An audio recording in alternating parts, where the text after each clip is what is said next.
Hey guys, this is Natavia with Why Be Confused, and this is another video in our boundaries series. Yes, I'm wearing the same outfit. Y'all know I batch do my videos because one of my tips for keep going and not push yourself into burnout. So another thing that we often do to save money or kind of reduce our stress levels is reduce financial burden.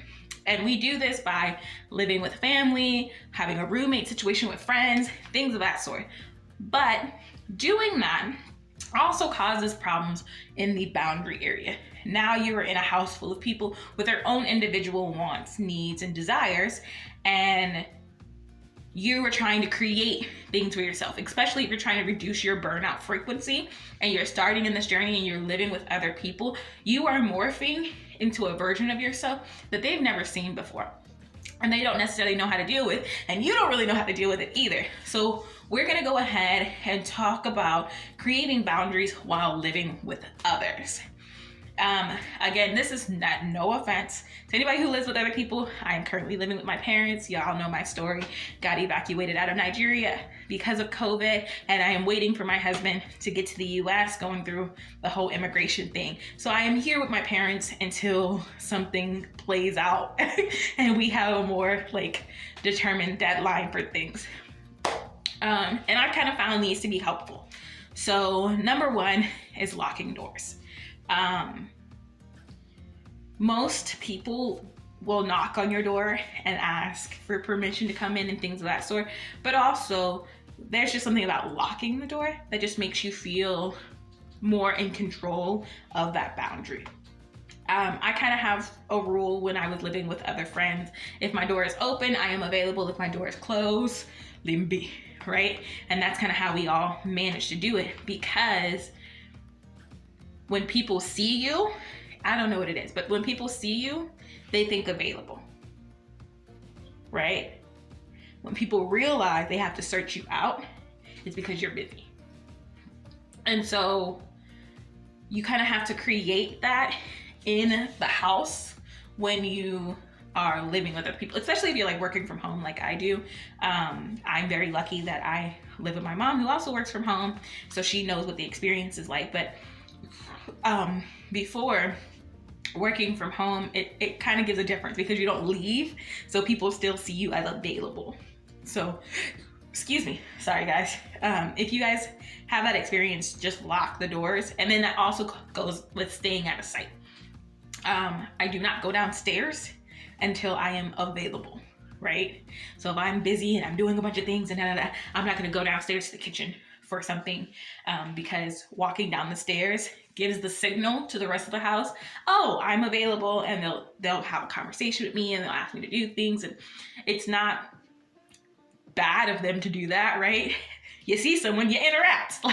That's just how humans are. But knowing this and knowing that I need to stay focused on something, that means I need to stay out of sight, so that way I don't miscommunicate with those around me. And speaking of communicating, the third thing I have is communicate your needs often. I put my work schedule on the fridge. I narrate my day. Okay, I'm about to go film these videos. So right now, my mom knows I'm recording the videos for the boundary series. Okay, I'm about to go do this. It may sound weird, but narrating what you're going to do kind of lets people know, leave you be. And that kind of creates the boundary within itself. And if they need something from you, they can catch you before.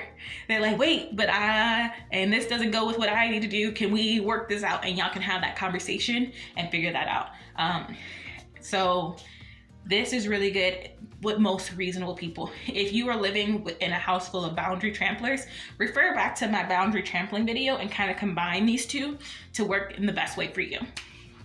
And then kind of remove the opportunity for things. If you need to work out outside of the house as much as possible, even if that means just walking in the yard. Any room for distraction for yourself, because we have to remember, people are just responding to us. They are learning how to treat us by our actions. So if we don't work out because we're going to stop and have a conversation in the kitchen for 2 hours, then we're teaching them that that's not a true boundary for us. So go outside the house. Remove the opportunity for distraction for even you to break your own boundary.